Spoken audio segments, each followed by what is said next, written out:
अस्सलामुअलैकुम, कैसे हैं आप सब। उम्मीद करती हूँ आप सब ठीक होंगे। Welcome to my channel story corner.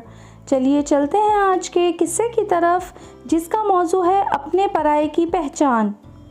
अहले अरब जब शादी ब्याह करते थे तो कदीम रिवाज के मुताबिक दावत की तकरीब में शामिल मेहमानों की तवाज़े के लिए भुने हुए गोश्त के टुकड़े को रोटी के अंदर लपेटकर पेश करते थे, जिसे आजकल हम शवारमा के नाम से जानते हैं।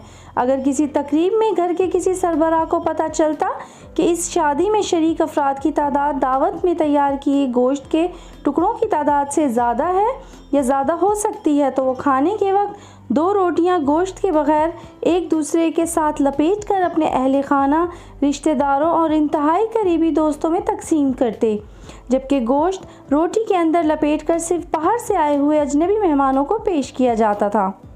बयान किया जाता है कि ऐसे ही किसी गरीब शख्स के यहाँ शादी की तकरीब थी, जिसमें इस शख्स ने दावत के दिन एहतियातन बग़ैर गोश्त के रोटी के अंदर रोटी लपेटकर अपने घर वालों, रिश्तेदारों और मुतादिद करीबी काबिल भरोसा दोस्तों को खाने में पेश की, ताकि अजनबियों को खाने में रोटी के साथ गोश्त मिल सके और किसी भी किस्म की शर्मिंदगी से बचा जा सके।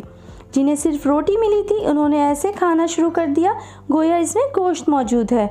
सिवाय इस एक इंतहाई करीबी रिश्तेदार के, इसने ये रोटी खोली, घर के सरबराह को बुलाया और गुस्से से बुलंद आवाज़ में इससे कहा, ए अब्दुल्ला के बाप, ये क्या मजाक है, ये तो रोटी गोश्त के बगैर है, मैं तो आज के दिन हरगिज़ ये नहीं खाऊंगा।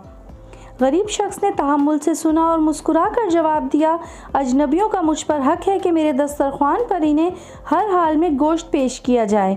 ये लीजिए गोश्त का टुकड़ा और माफ़ी चाहता हूँ, मुझसे गलती हुई, मैं आपको अपने अहले खाना में शुमार कर रहा था। उम्मीद करती हूँ ये ईमान अफरोज़ और सबक आमूज़ सच्चा वाक़या आप सबको पसंद आया होगा। फिर मिलेंगे एक नए वाक़ये के साथ, तब तक के लिए अल्लाह हाफ़िज़। जाते जाते चैनल को सब्सक्राइब, वीडियो को लाइक और शेयर करते जाएं। शुक्रिया।